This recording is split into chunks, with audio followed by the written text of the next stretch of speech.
Welcome to the Kyero.com Spanish Property Podcast, where we interview real people who recently purchased a home in Spain.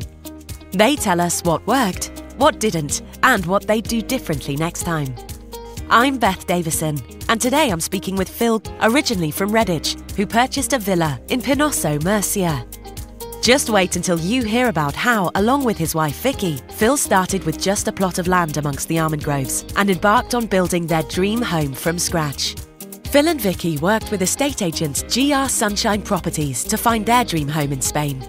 Check out the show notes at kyero.com/podcast to find links and resources mentioned in this episode. Well, if you wouldn't mind just by telling me, just introduce yourselves really, who you are and what you both do, and whether you decided to buy or rent. That would be great. Okay, well, hi everybody. My name's Phil. I'm a retired managing director. I used to own my own company. Vickie's only recently been retired, but she was a PA with a big organisation. And basically we just decided to buy a property in, I think it was 2015 we decided, and looked around, basically narrowed it down to country, which was Spain. I'd had a property. I'd lived in Spain for a while, down near Gibraltar. Vickie hadn't lived in Spain. She had a property in France, but we decided to go somewhere quite warm, to be honest. So we looked around Spain, mostly really on the east coast. We went down to Almeria and Valencia. But eventually settled on a property near Alicante, really I wouldn't say by chance because we were looking, but the sort of house property we looked at, we wanted a detached house, 4 bedrooms, plenty of land, and we saw a house advertised on GR Sunshine Properties website, and basically took it from there really, and the process was very straightforward. Fantastic. And so was that back in 2015? Yeah, it was. That's when we were sort of basically looking around. And then we actually made a decision to actually purchase around about the September of that year, after seeing a plot basically in the province of Alicante. So it was very different to what I'd had before. It was rural, which I wanted, real taste of Spanish life, not too isolated, but we managed to secure a plot about 12,000 square metres. At the time, it was purely an almond grove. But it was so idyllic. I mean, we got a fantastic view of mountains on 3 sides. Wow. Well, 4 sides, really. It was really countrified, rural, just exactly what we wanted. So we purchased the land in, I think it was September of that year, and then the building started. After really going through what was a fairly easy, painless process, really, thanks to GR Properties and his company, the builder. So we basically saw the house, modified it to what we wanted, and we took it from there, really, and we saw it grow. And did it feel quite daunting to start with? Because this is a massive undertaking. Well, it was really, to be honest, because the whole purchasing process was so different to English way of doing things. It was a bit daunting, to be honest, because we had to buy the land first ourselves, which as you know is totally alien to people in England, buying a piece of land usually. And then the builder actually started work, and then we had to pay stage payments, so there was a great deal of trust involved. But we did due diligence on the builder, Henry.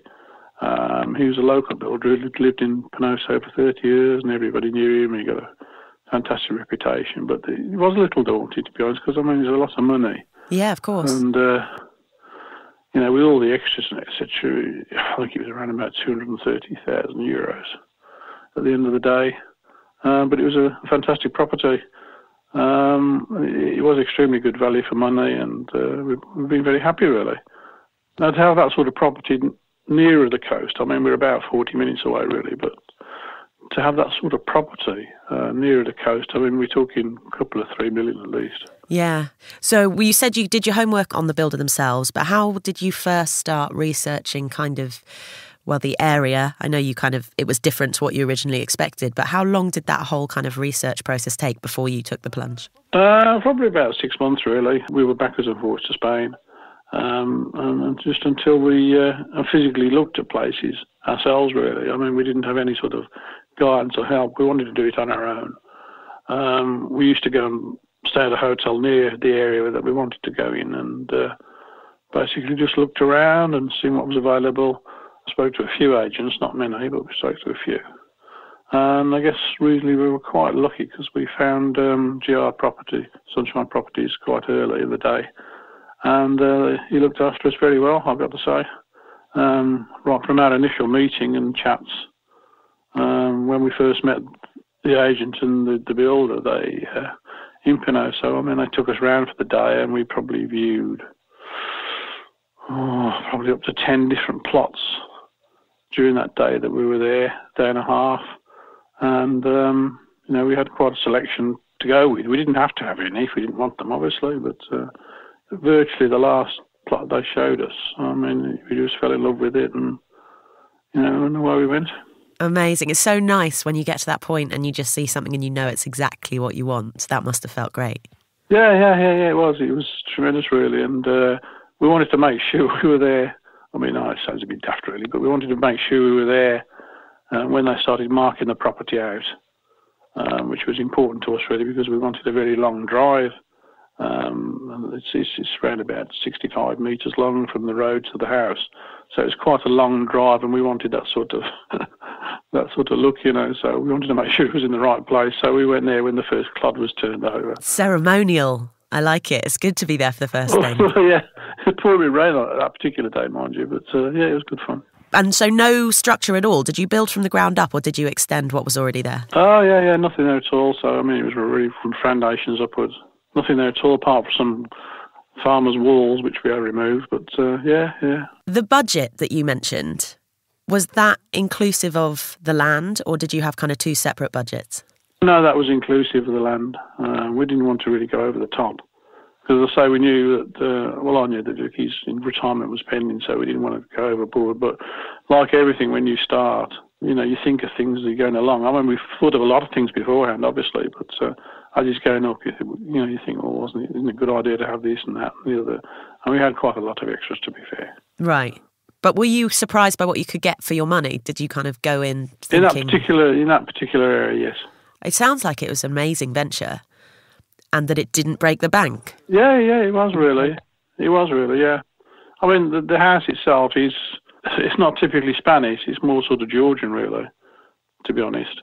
And we've got two massive pillars at the front which go right the way from floor to roof. And it does look quite spectacular, really. It probably looks a lot bigger than it is. It was 180 square metres built for the house, and then we had a double garage built on the side and a barbecue dining area, etc. Massive terracing, and all the which were extra, of course, but we just wanted it. It's one of those things, really. But you do get a little bit carried away, I've got to say. No, I bet. Well, it just sounds like you had a lot of help from kind of the right people. So what was the process of buying in a foreign country like? You had to deal with language barriers? It's fairly easy, really. I mean, we did have initially, we appointed a solicitor in Alicante to work with us on our behalf. And to be fair, I mean, he was looking after our interest. He demanded deposits from the builder and bank guarantees, etc., which you would assume that would be the norm, really. But there was, I wouldn't say friction, but there was a disagreement between the builder's solicitor and our solicitor, and there were obstacles being put in front. And Kyero at GR Properties, Sunshine Properties, the agent, he got involved and said, well, this isn't the way we do it here, and eventually we actually sourced a local solicitor in Pinoso who was very, very good, I've got to say. And she guided us through the whole process, and including the stage payments as well. So at each and every stage, obviously, there were certain guarantees that the builder got to where it was. And You know, it was, as I say, initially it was daunting, but we did keep on top of it.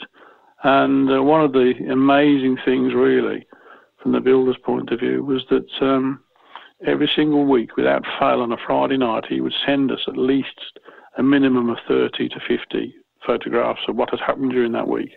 Oh, fantastic. So we could actually see going up, and obviously we've got all those on file. And we used to both sit around the computer on a Friday night waiting for these photos to come. You could actually see the progress. You know, it was really good. Yeah, that's so nice. Because how often were you making it out to Spain during the kind of building process? During the build, we probably went about half a dozen times, I would say. Across the space of how long? It took about 10 months in all. Okay. We were quoted 8, but due to weather problems and other technical problems, it expanded a little bit, but which we weren't bothered about, so we didn't push it.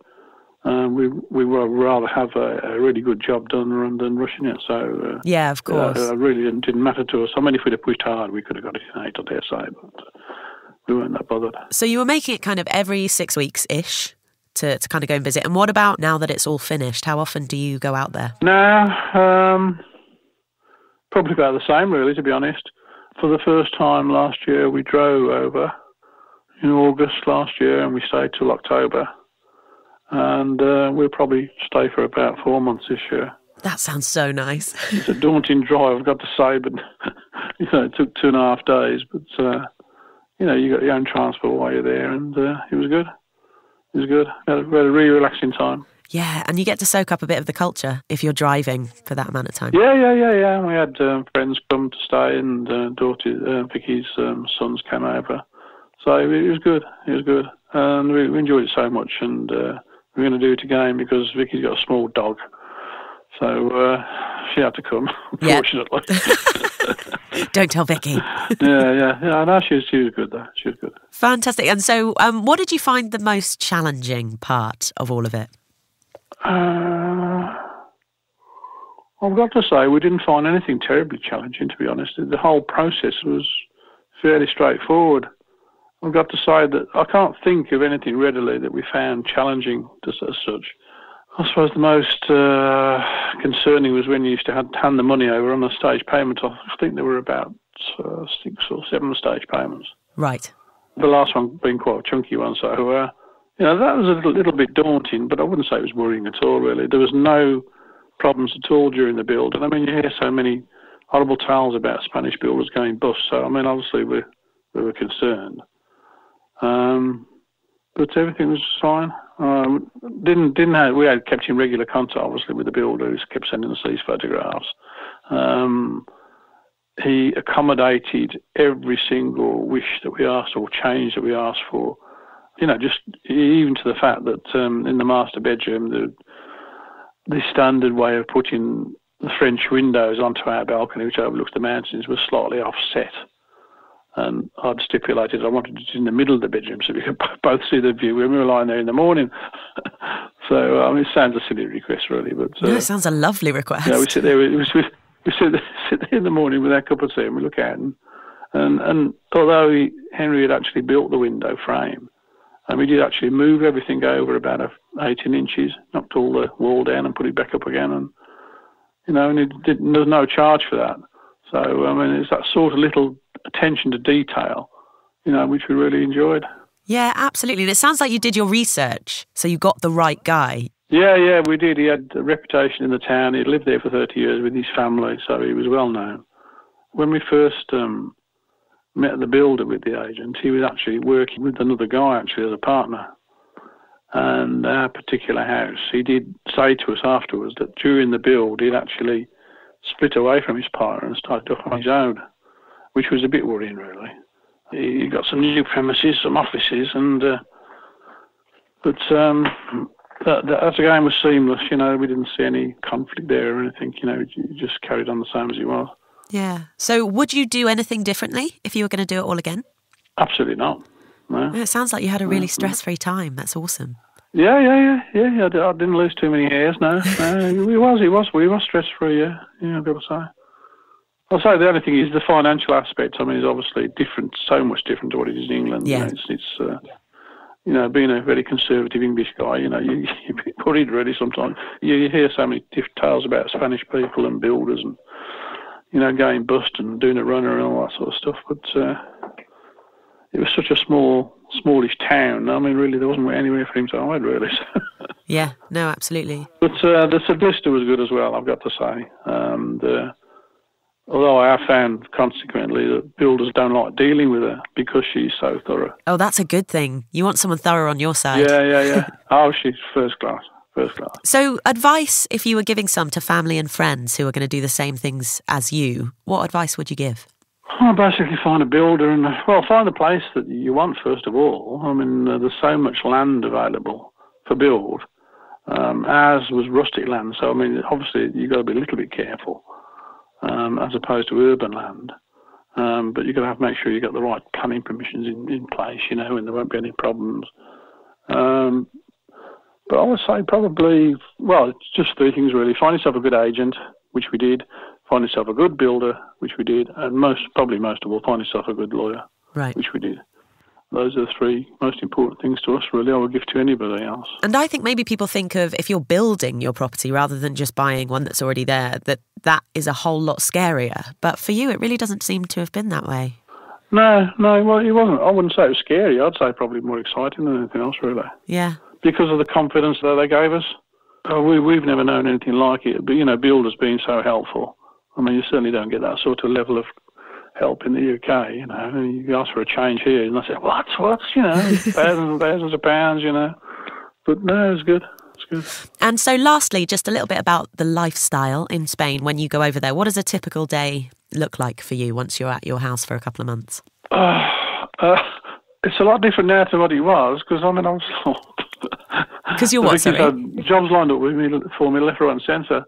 So it's only really now we're really starting to enjoy things, really, to be honest, because there's been so much to do. Yeah. There really has. I mean, I thought I'd put my last curtain pole up years ago, but, climbing up the ladders and doing building work and all this sort of other, doing things in the garden. The garden's challenging. I've got to say, the garden is challenging.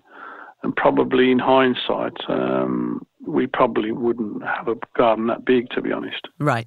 Just because of upkeep? Well, it's not even that, really. It's just big. And there's no grass there at all, so it's all laid to, most of it's laid to almond trees, which we've got 170 odd on the plot. But it's massive, it really is massive. And we do have a local farmer that comes in and takes care of the land for us. He turns it over with his tractor probably about 2 or 3 times a year, keeps the weeds down. But it's still a massive undertaking, really. And but in return, you see, he actually gets the fruit of the almonds. So it's quite a good arrangement, really, because no money changes hands. Although consequently, since we've been there, we have employed him to look after the garden as well. Yeah, nice. It's a good relationship to have. Yeah. He's a local farmer, and I'm learning some more Spanish, and he's good. So one of our biggest problems was weeds. Every time we went, the weeds were horrendous, and I'm talking about 3 or 4 foot tall. Wow, okay. And, Vickie was getting quite depressed, and so was I, to be honest, because every time we went, we did all the time, and there was gardening, so... Yeah, so now you need kind of someone else to look after it, so you can have a bit more of a relaxing time when you go. Yeah, which we've done, yeah. So, I mean, we haven't got any major jobs to do now, and we're just chilling. And what do you love most about kind of Spanish culture? You said it was in such a lovely part of Spain, and you really immersed yourself in the kind of climate and the culture. How do you find it? Yeah, it's good. It's relaxed. We're sort of on the wine trail as well, so I mean, there's loads of little bodegas around and some fantastic restaurants we found. I'd say that the cost of restaurants there, in particular, is quite expensive, surprisingly. Yeah. I mean, within about a quarter of an hour, there's 2 Michelin-starred restaurants. So where we live, I mean, although you wouldn't really think it, I mean, Pinoso is supposed to be the 5th richest town in Spain, but you wouldn't think it to look at it. Right. It's a working town, more than a picturesque town, if you know what I mean. But obviously the money's there because there's all the marble and the granite and the almonds and wine. Yeah, it's an incredible part of the world. It must be so lovely. And do family and friends visit you a lot? I wouldn't say a lot, because we haven't really got everywhere sorted just yet. But well, we have now. But hopefully this year we're going to see a lot more of them. Lovely. But I know Vickie's sister and her husband came over for a couple of weeks, and we had a good time. So yeah. It's very relaxing. It just sounds so nice that you can disappear for a couple of weeks at a time. Yeah, there's a lot to see around about as well, really, as well. I mean, the last time we went, I mean, we've only been back a week or so, but the last time we went to a trip to Cartagena, which is in the next province, which is very nice with the Roman amphitheatre. So, I mean, there's loads of things to see. I remember just scratching the surface, really. Brilliant. Well, I hope you enjoy your next trip. I'm sure it will be great. And yeah, thank you so much for chatting to me today. And I'm sure they'll let you know when your podcast episode is going to be up on the website and you'll be able to have a listen. Cheers, Phil. Have a lovely day. All right. Okay. Bye now. Bye. Thank you for listening. And thanks to Phil for sharing his experience, and GR Sunshine Properties for their help to make this episode possible. I particularly like the sound of those wine trails, as well as all of the invaluable information about not only buying, but also building. If you've liked what you've heard, you can search the agent's properties and more on Kyero.com. Don't forget to subscribe to the podcast so you never miss an episode. This podcast is produced by Kyero.com, and our mission is to connect you with estate agents and properties throughout Spain.